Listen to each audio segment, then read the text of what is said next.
Pronto. Mais uma vez, boa noite a todos. Hoje nós vamos aprender a apresentar casos clínicos em psicanálise de uma forma objetiva e clínica, né? A ideia aqui não é contar histórias, mas mostrar a lógica subjetiva que vai organizar o sofrimento. Então, a gente vai falar do formato, os elementos essenciais e um estudo de caso também sobre histeria, tá? E depois a gente vai fazer aí uma breve discussão, inclusive, sobre esse estudo de caso.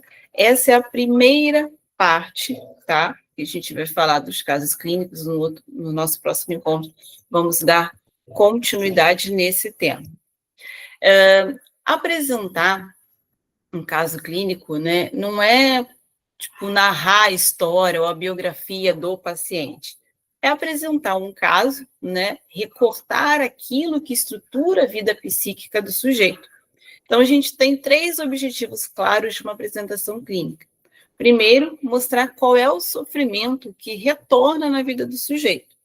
O segundo é evidenciar como o sujeito traz esse sofrimento para a relação analítica. E o terceiro, indicar, mesmo que de forma provisória, para onde o tratamento pode apontar.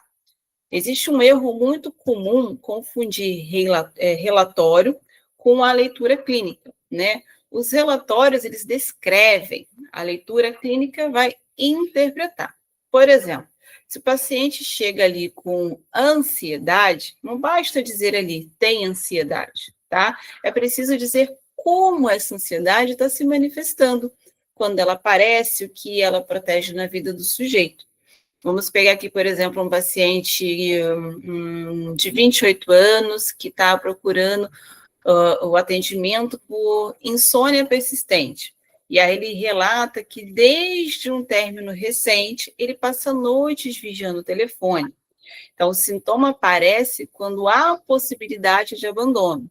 O setting, né, ele busca a confirmação constante do analista. Então, isso já permite começar a formular uma hipótese clínica. Quando a gente fala desses estudos, né, a gente está falando de uma necessidade de uma estrutura prática e objetiva, ou seja, um formato enxuto e eficaz. Então, mais uma vez, não é um relatório que eu posso ali dispensar páginas e páginas e páginas escrevendo, relatando cada detalhe, né, que foi dito, cada palavrinha. Não, nós vamos ter ali 5 coisinhas essenciais. Primeiro, dados gerais essenciais. Aqui entra idade, profissão, situação atual, somente o que é relevante. Segunda coisa, a demanda explícita, que é o que a pessoa pede, tá? O terceiro, sintoma, como esse sofrimento se estrutura e se repete. Quarto, a transferência no set, ou seja, como o paciente te coloca. E quinto, a direção do trabalho, né? Hipótese clínica inicial e os próximos passos, tá? Então, a gente tem lá o paciente X, de idade Y, que procura por uma demanda tal, e aí ele tem sintomas X, Y, Z, né? Ou seja, uma descrição sintética, e aí a gente vai fazer a descrição da transferência observada, e vamos falar qual seria a hipótese ou a direção do nosso trabalho. Esse seria o molde, tá?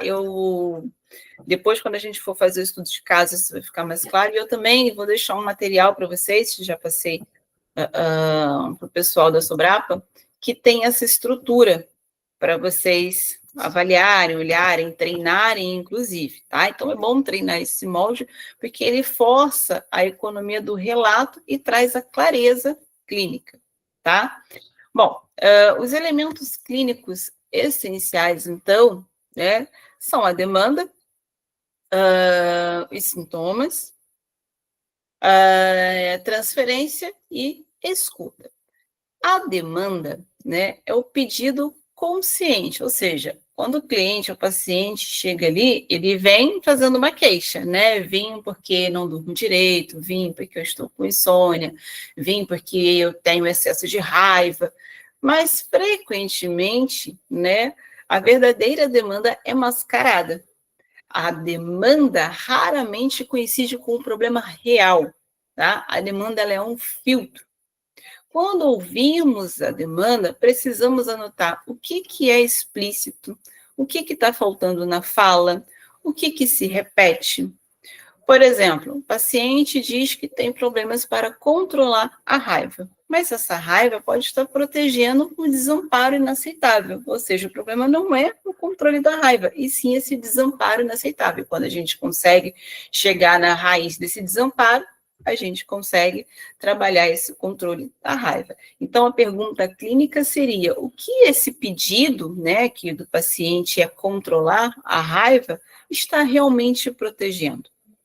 Então, a gente vai anotar a formulação da demanda e uma hipótese curta do que ela encobre, né? E dentro da demanda, nós temos alguns tipos de demanda, né? Nós temos a demanda explícita, a implícita e a do outro. A demanda explícita, ela é nomeada, ela é consciente. Por exemplo, quero lidar melhor com a minha mãe. A demanda implícita, ela esconde, ela só aparece lá no discurso, que são as queixas repetidas, por exemplo, sobre abandono. E a demanda do outro, o sujeito vem porque alguém pediu, né? Então, eu vim porque meu marido pediu, eu vim porque a minha mãe mandou, eu vim porque o médico me encaminhou, tá? Então, esses são os 3 tipos de demandas que podem estar ali acobertando o verdadeiro motivo da pessoa ter procurado a terapia. Já o sintoma é uma solução sintomática, ou seja, algo que funciona para manter a organização subjetiva, mesmo causando ali um certo sofrimento. Então, o sintoma, ele tem função e tem história. Quando se descreve o sintoma, é preciso responder quando aparece, qual é a forma, que significado repetido ele traz, né? Ou seja, quando aparece, eu quero saber se tiveram situações precipitantes. E em relação à forma, eu quero saber o que aquilo traz de emoção, o que aquilo provoca no corpo, qual comportamento muda na pessoa, né? Por exemplo, aqui, pegar uma descrição bem, né, fora que uma descrição que não é clínica, vamos assim dizer, anotar, por exemplo, tem ataques de pânico. Isso não é uma descrição clínica. Uma descrição clínica seria ataques de pânico noturnos iniciados após notícias de perda financeira. O sujeito se coloca com sensação de vazio absoluto e percorre mensagens antigas buscando confirmação de valor. Né? Aqui eu tenho uma descrição que permite uma intervenção precisa. Se eu coloco só tem ataques de pânico, eu não tenho um material para trabalhar, tá? Um ataque de pânico, meio mundo pode ter, mas o que aquilo provoca naquela pessoa em específico? Devemos lembrar que cada pessoa é única. Então, aquele ataque de pânico provoca situações únicas naquela pessoa. E eu preciso dessa informação até para eu poder ter ali a minha linha de tratamento, tá?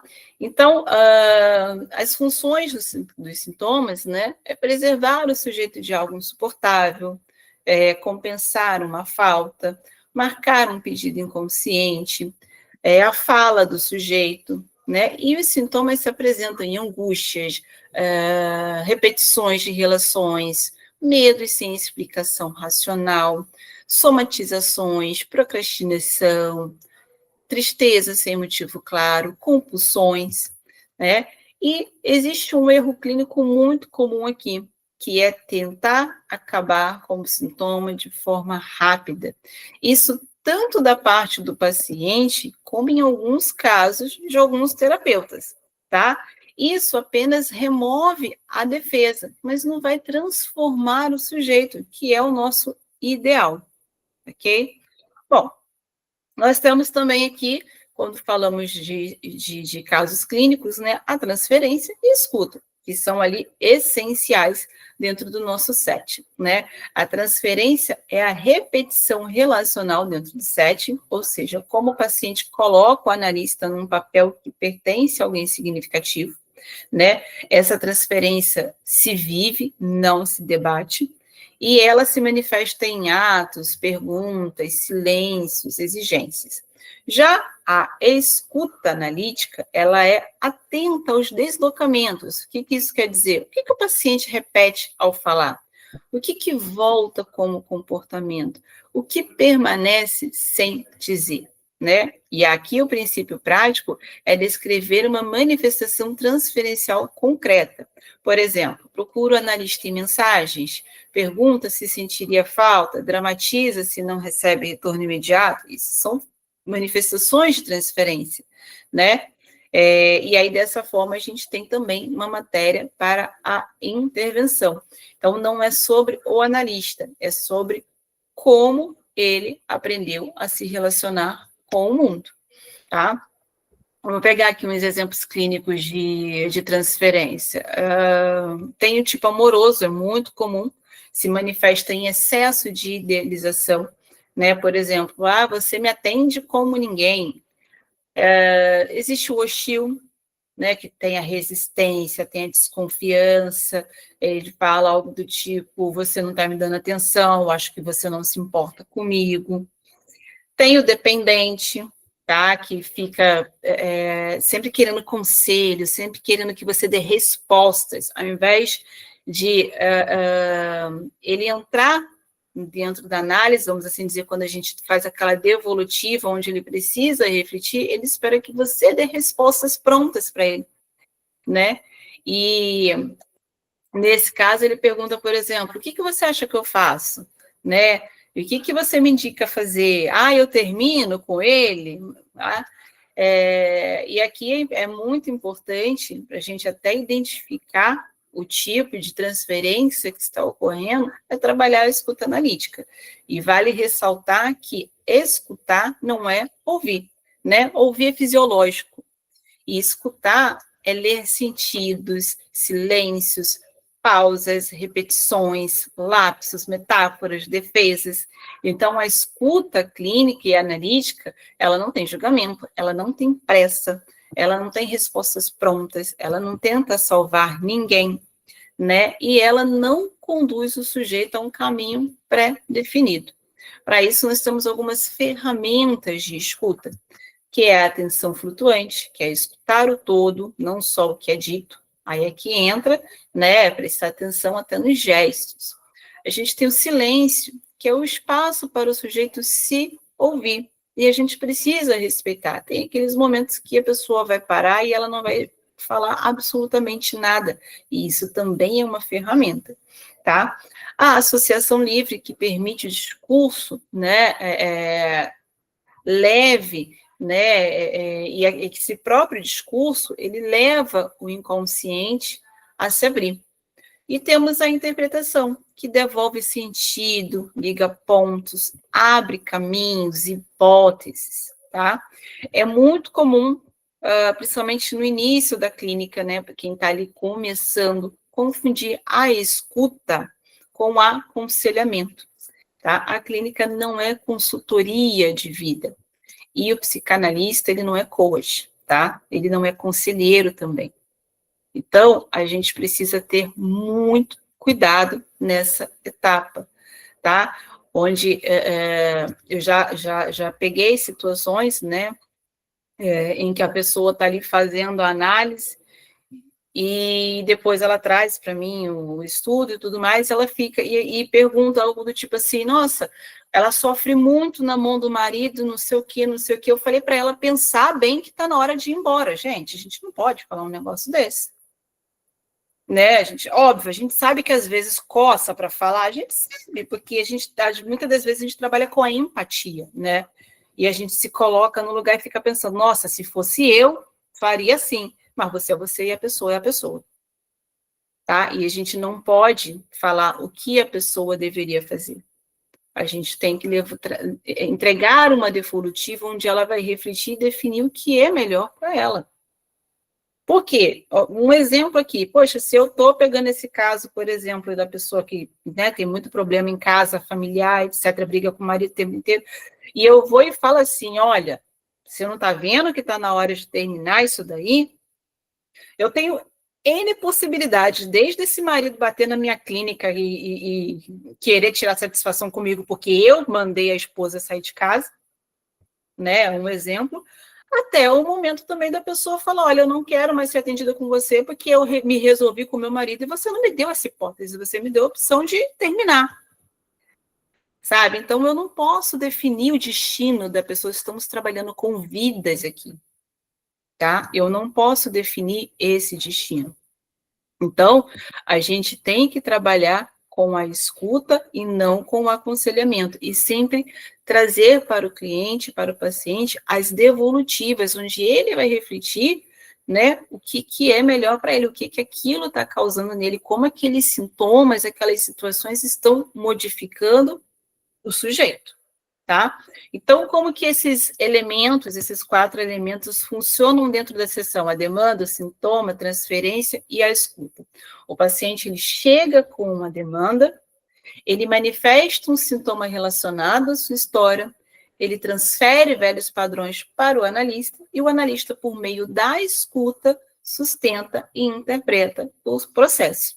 Então, esses 4 elementos, eles formam o campo clínico vivo, tá? Eu vou trazer aqui para vocês um estudo de caso de histeria, tá? Onde eu vou trazer o estudo e depois eu vou abrir para a gente começar a debater esse caso. Então, eu tenho uma paciente, mulher, de 23 anos, estudante, tá? Ela procura terapia porque ela não consegue manter relacionamentos. Ela sempre é abandonada. Então, e ela relata, assim, múltiplos términos, comportamento intenso diante de pequenas distâncias emocionais, apresenta sintomas como crise aguda de angústia, ou seja, tem choros intensos, desmaios simulados, ela busca visibilidade, ela tem comportamento sedutor quando sente que vai perder a pessoa. No set, inclusive, ela testa presença do psicanalista com perguntas sobre importância e ausência, tá? Bom, nesse caso aqui, a hipótese foi que o sintoma funciona como um mecanismo de prova, né? Provar a existência do outro e, ao mesmo tempo, forçar o outro a permanecer. É como aqui uma economia narcisística, né? A confirmação externa vale como garantia de ser. Na transferência, o paciente coloca também o analista no lugar do objeto que garante a existência, né? E o ganho secundário do sintoma é receber atenção intensa. O prejuízo é a repetição de rupturas. Então, ela está sempre buscando atenção intensa, ela exagera naquilo, isso sempre traz ali términos e términos e términos, e ela vive nesse loop, né? Então, a gente tem episódios concretos de comportamento, tá? Temos gatilhos já identificáveis aqui. E 3 intervenções clínicas possíveis seria aqui manter limites conscientes e previsíveis, evitar substituições afetivas, formular perguntas que convidem à reflexão sobre a função do ato. Por exemplo, quando você faz isso, o que você está tentando garantir, né? E podemos também interpretar o ganho sintomático, por exemplo. Será que a intensidade serve para garantir que o outro não se vá? Será que é por isso que ela é tão, né, intensiva? E aí a gente precisa também com ela trabalhar a tolerância à falta, né? Intervenções que vão permitir que ela experimente a ausência sem colapsar. Tá? Então, na supervisão, nós anotamos episódios transferenciais que testaram os limites, a resposta do paciente aos limites, né? Isso, inclusive, é uma matéria-prima para pensar ali nas intervenções futuras. Bom, agora que entra a discussão, que eu vou abrir para vocês, tá? Tendo em vista a situação dessa pessoa, dessa mulher, né? 23 anos, a queixa dela é não conseguir manter relacionamentos e ser sempre abandonada, né? Essa é a queixa. Quando ela faz o relato dela, que ela vem contando, né, que ela é uma pessoa muito intensa, ela tem crises agudas, emocionais de choro, desmaios simulados, tudo para prender a pessoa, né? Ela causa situações para prender a pessoa e a pessoa ficar ali com ela. A minha primeira pergunta para vocês é o seguinte: essa demanda, onde ela aparece exatamente nesse caso? O que está tentando encobrir nesse caso? Essa é a minha primeira pergunta para vocês e eu vou abrir para vocês responderem.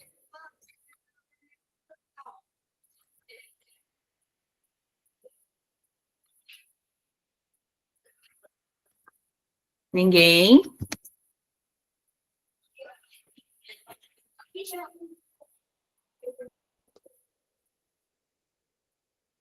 Eu vou perguntar primeiro para os falantes, então, do grupo, que eu já sei quem são os falantes do grupo.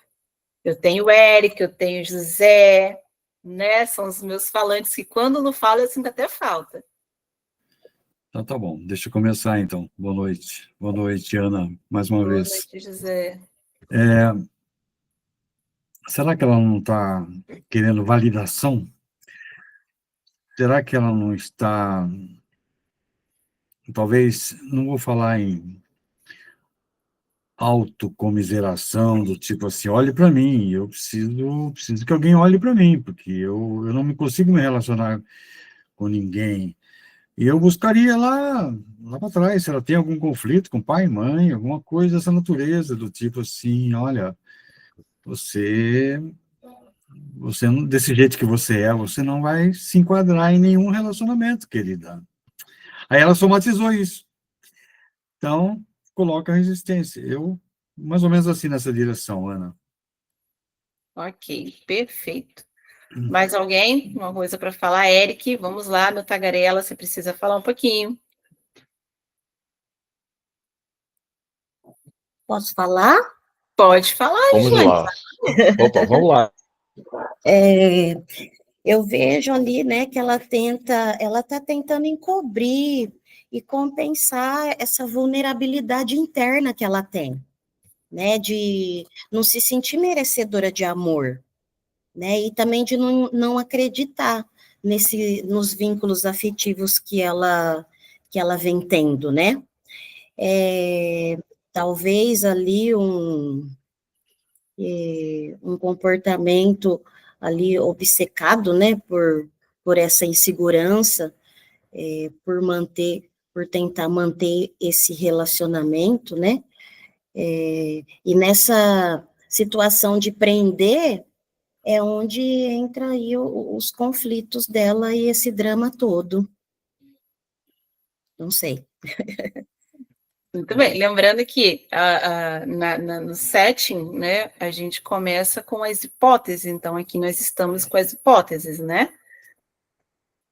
Fala, Eric, você ia falar e a Gislaine falou, vamos lá. Vamos lá, professora. Eu pegaria bem naquela forma como o Siqueira pegou, até para tentar pegar a raiz dessa história. Porque é aquela coisa, se hoje ela está desse jeito, algo levou a essa insegurança, tem alguma raiz disso. É buscar bem essa raiz, buscar a origem dessa questão, porque eu estou vendo um sintoma, eu estou vendo uma questão, digamos, como está aparecendo agora. Mas o que que levou isso? Eu diria que eu pegaria muito mais no buscar essa questão, seja questões familiares, seja questões de infância, seja questões de começo de relacionamento, tipo o primeiro, o segundo, que foi. Porque é aquela coisa, ninguém é insegura meramente porque é insegura. Algo levou a ela essa questão. Isso aí. Mais alguém quer falar alguma coisa?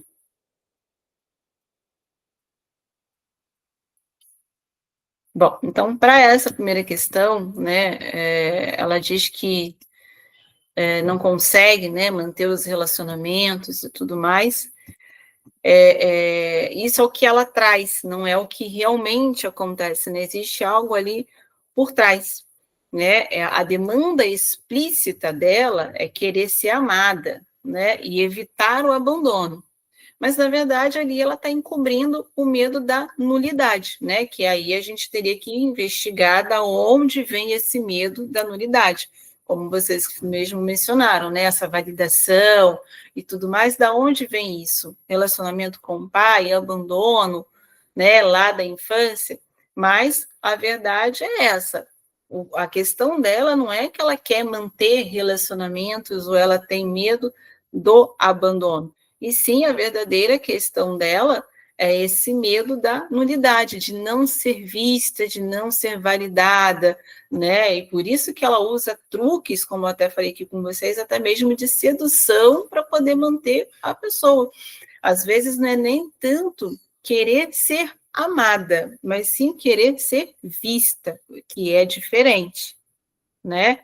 Então, por isso ela usa até desmaios simulados, crise de choros histéricas e tudo mais. Bom, tendo visto essa parte, né, se fôssemos fazer intervenções, né, vocês já falaram de buscar lá no passado, e isso já seria um grande passo, né? Mas o que a gente precisaria priorizar nessa intervenção, até para que essa pessoa, enquanto está ali passando conosco, não volte no novo relacionamento onde ela vai fazer tudo aquilo até a gente conseguir trabalhar o que precisa trabalhar. Então, o que a gente poderia usar como uma intervenção clínica para as próximas primeiras 4 sessões, por exemplo, para poder a gente ter uma coisa que não vá fazer ela cair nesse looping tão rápido enquanto ela está passando por terapia?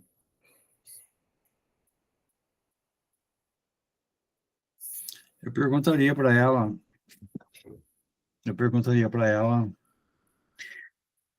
qual que é o sentimento que ela tem, tá? O que passa pela cabeça dela quando ela tem esse medo, esse receio, ou ela espera um relacionamento, ou essa, eu não vou chamar de incompetência, mas assim, esse temor que ela tem de não dar certo no relacionamento, né? Por que isso vem à cabeça dela? Porque eu vejo assim, se eu não quero, se eu tenho medo de um novo relacionamento, porque eu já tive um, e tive frustração, tive decepção, tive traição, enfim, eu já tenho uma marca comigo, eu trago uma marca, um estigma comigo que me coloca em conflito com os demais. Puxa vida, como é que eu fico agora? Será que vale a pena arriscar? O que passa por sua cabeça? Eu perguntaria isso. Perfeito. Hum. Mais alguém? Uma outra questão que eu pegaria também, fora essa questão maravilhosa do Aquino, é dar uma olhadinha sobre as crenças que está por trás. Porque sabe uma coisa que sempre me vem na cabeça quando eu vejo essas questões de decepção? O que ela está esperando de um relacionamento? Quais são as crenças que tem por trás? Porque muitas vezes a, a raiz de uma questão que está dando problema é que a própria expectativa não é real. E começar a trabalhar a partir dessa questão das crenças, a partir dessa questão, não só tentar ver a origem, tentar suavizar. Acredito que uma situação dessa, pegar aquelas técnicas mais ligadas a casal, a familiar, a, pelo menos serviria como uma questão de suavizar nesse primeiro momento, mas a partir daí ver realmente, porque se o problema está nas crenças, que é excessivamente romântico, excessivamente irrealista, se nós não cuidar dessa parte, é aquela questão, não vai resolver adequadamente. Mas é claro, aí é uma questão um pouquinho mais longa. Mais alguém?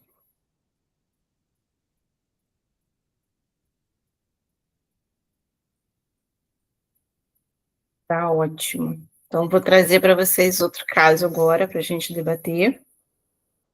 Esse caso é um pouquinho mais detalhado, né? Talvez traga mais, abra mais a mente de vocês.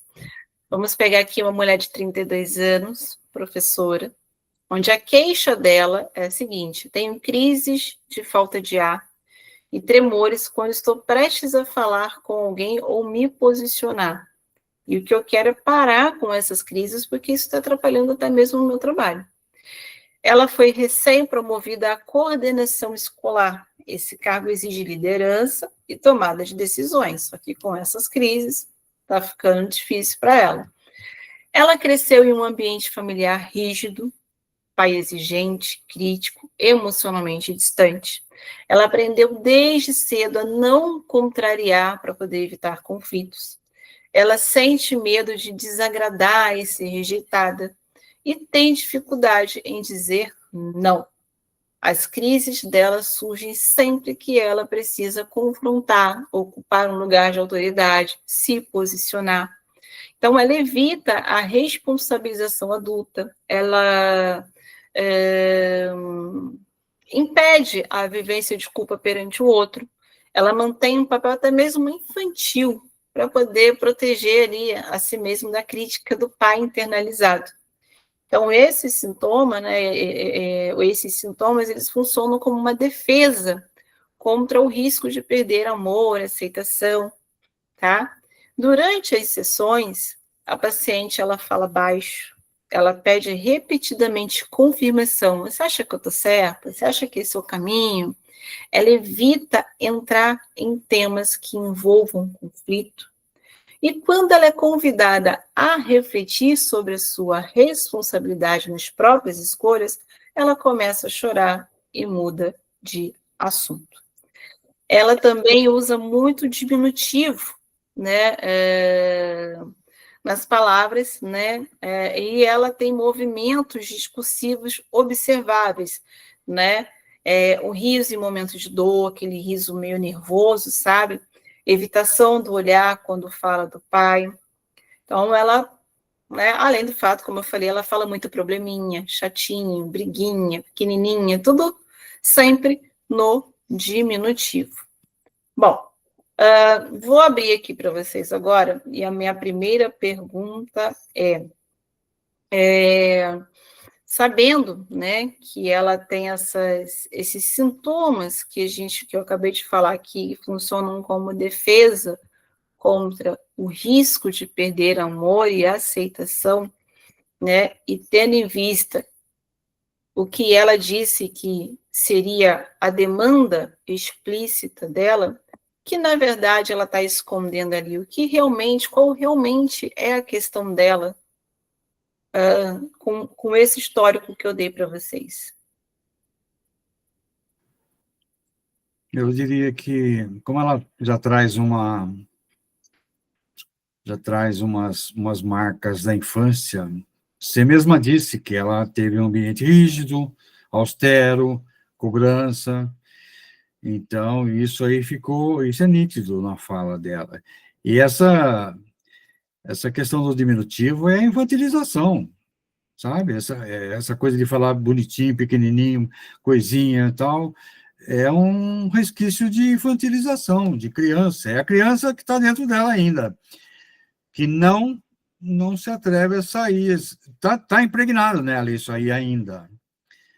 Além de ela ter trazido essa rigidez, porque isso fica marcado, e você leva para o resto da vida até, né, tratar isso com terapia, porque se é muito cobrado, você tem que tirar nota 10, desse jeito você não vai a lugar nenhum, aquela coisa toda, né, que a gente sente isso. O pai, às vezes, fala isso.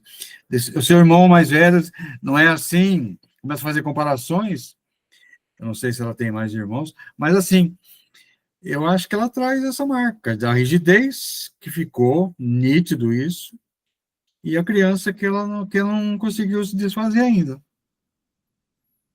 É isso aí. Exatamente. Mais alguém?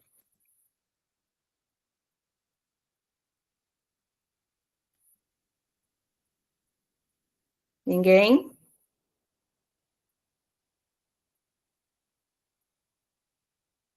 Ok. Então, a demanda real aqui, né, não é acabar com a crise, né? Ela precisa construir ali um lugar interno onde ela pode existir sem implodir. E ela precisa adultizar, vamos assim dizer, de certa forma, aquela criança, porque ela está numa vivência onde ela virou adulta, né? Mas a criança está ali para com a adulta que está ali. Né? Ou seja, eu sou uma mulher adulta, formada, tenho um emprego, mas os meus medos infantis permanecem. Eu não posso ter voz, né? Eu não posso me impor, não posso ter uma posição. E aí ela acaba ganhando um cargo onde ela precisa ter justamente essas coisas que ela não podia ter na infância. Né? Ela não podia ter voz, ela não podia se posicionar, ela não aprendeu, ela não podia fazer, ela aprendeu que ela não tinha direito. Né? E se ela não tinha esse direito, como que ela faz agora na fase adulta? Ela nunca fez, ela nunca aprendeu, né? Então ela acaba recuando nessa hora, né? Então, quando a gente fala do sentido do sintoma, o que ela está protegendo, na verdade, essa dor da infância dela, como o José bem falou. Não foi tratado, e ela está protegendo essa dor da infância. Por que ela está protegendo a dor da infância? Se ela cresceu desse jeito, no nosso inconsciente isso se torna normal. Né? Isso gera essa insegurança nela aí. Essa Exatamente. insegurança, puxa vida, eu não consigo fazer isso, não consigo ter autoridade, não consigo porque eu não fui habituado a isso, eu não aprendi isso. Então, ela não adultizou mesmo, é verdade. Exatamente. E aí, nesse caso, o papel do pai teve uma importância grandíssima, né, para a formação desse sintoma dela, né, como ela trouxe, né, ela teve ali toda aquela rigidez, onde ela não tinha vez de fala, né, não podia se posicionar. E se esse sintoma também, se ele for retirado prematuramente, como eu falei lá atrás, aquela coisa de tratar rápido, né, isso também vai causar um choque muito grande. Isso pode fazer, por exemplo, ela acabe se tornando um reflexo do pai, uma rigidez extremamente excessiva, né? E aí vem a necessidade da terapia. Precisa ser uma coisa gradual, trabalhada.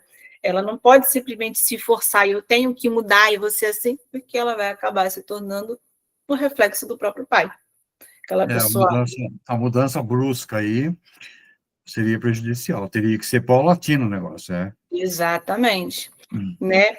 E em questão da transferência, como que vocês veem a transferência que eu relatei aqui, né?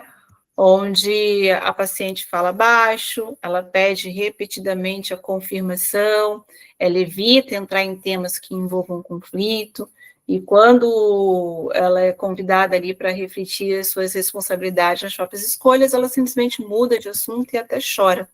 Como que vocês veem essa transferência?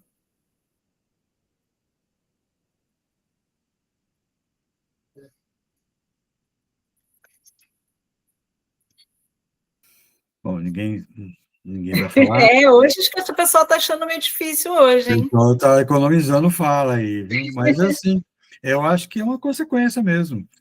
Por que que você fala baixo, né? Você fala baixo, voz sufocante. Você fala baixo porque você está sendo sufocada. E você traz isso, né? Você traz isso.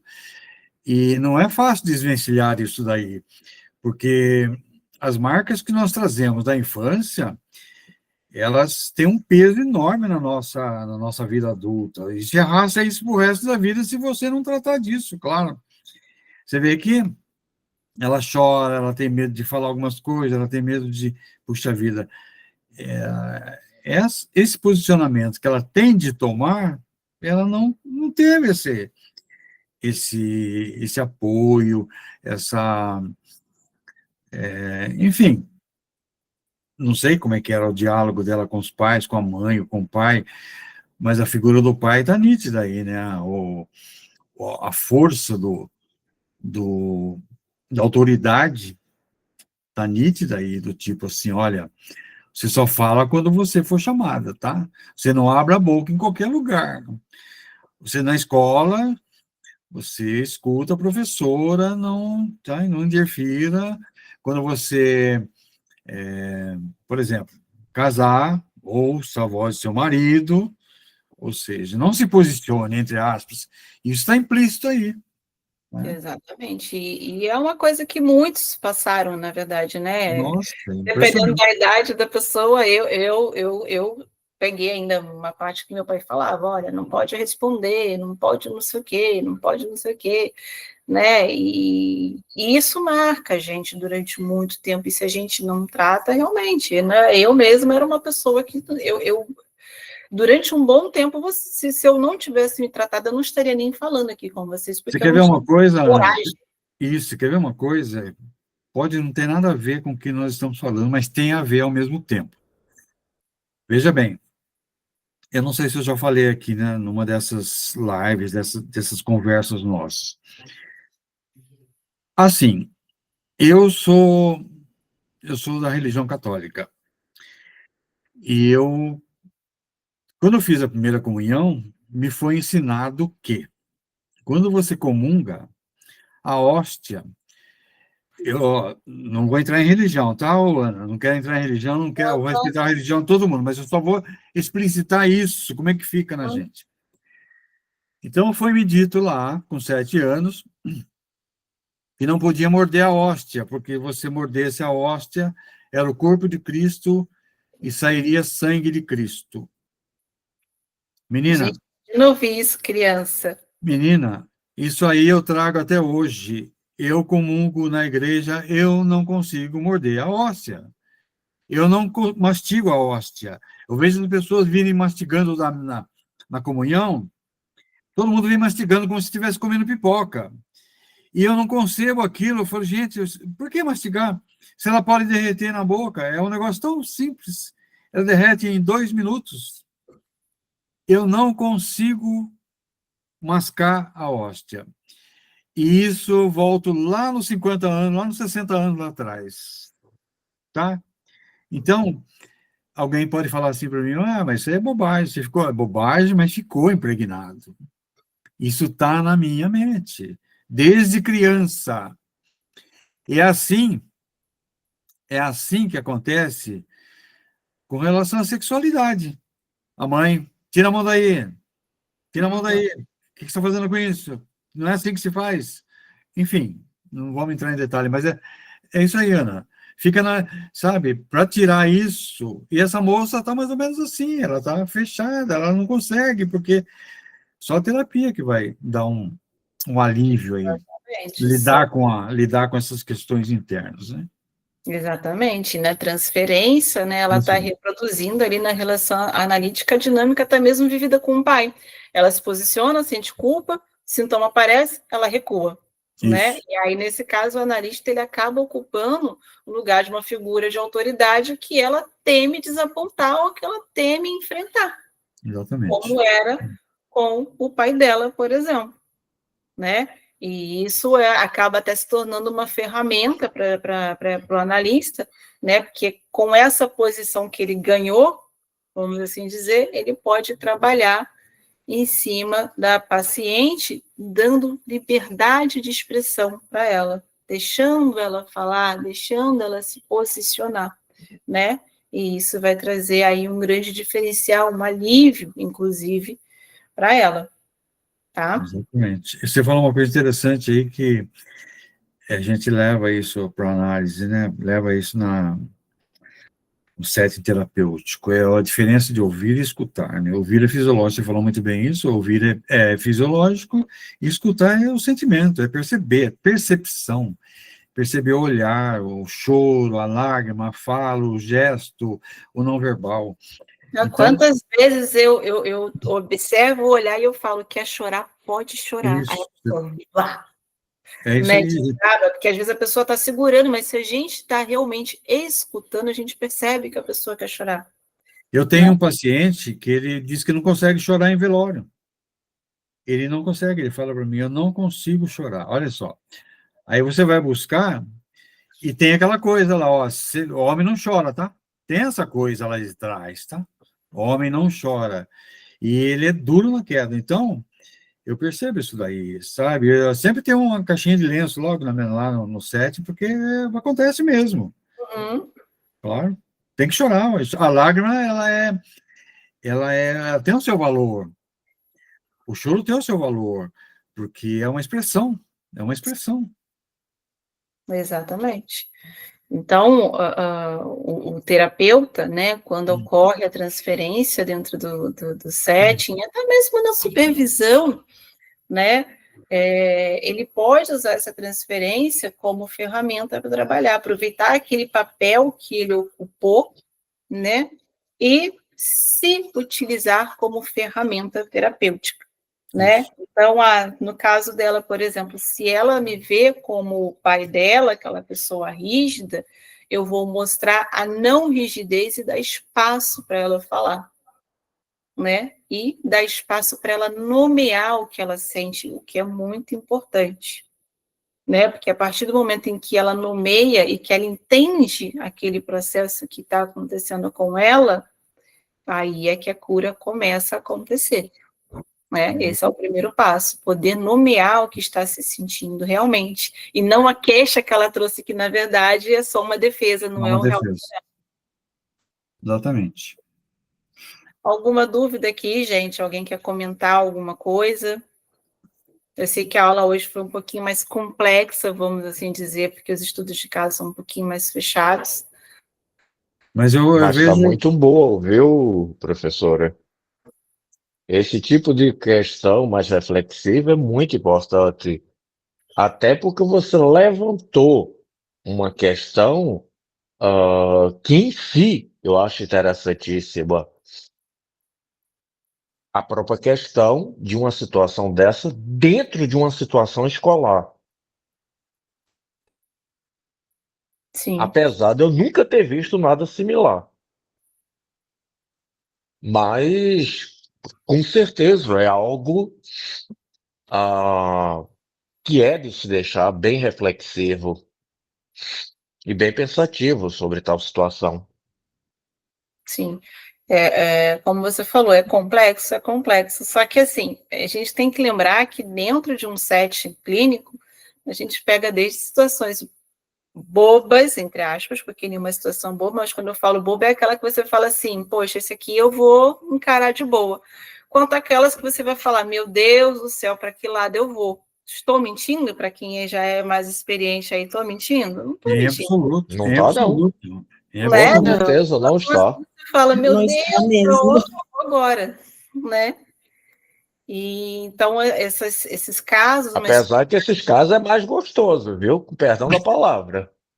Aqueles casos que a gente fica meio sem saber, a gente sempre fica mais instigado e, com perdão da palavra, eu acho mais gostoso. não, mas é verdade, eu também sou muito assim, que é aqueles que me fazem buscar mais, procurar mais, né? É a graça da psicanálise, a gente nunca está satisfeito com o que aprende por conta disso. Eu acho que é intrigante mesmo, porque eu costumo comparar Você falou uma palavra interessante, eu vou voltar à tona isso aí, é confissão. Eu costumo comparar a análise, né, a terapia psicanalítica ao confessionário. O sujeito vai à confissão, ele deposita confiança no confessor.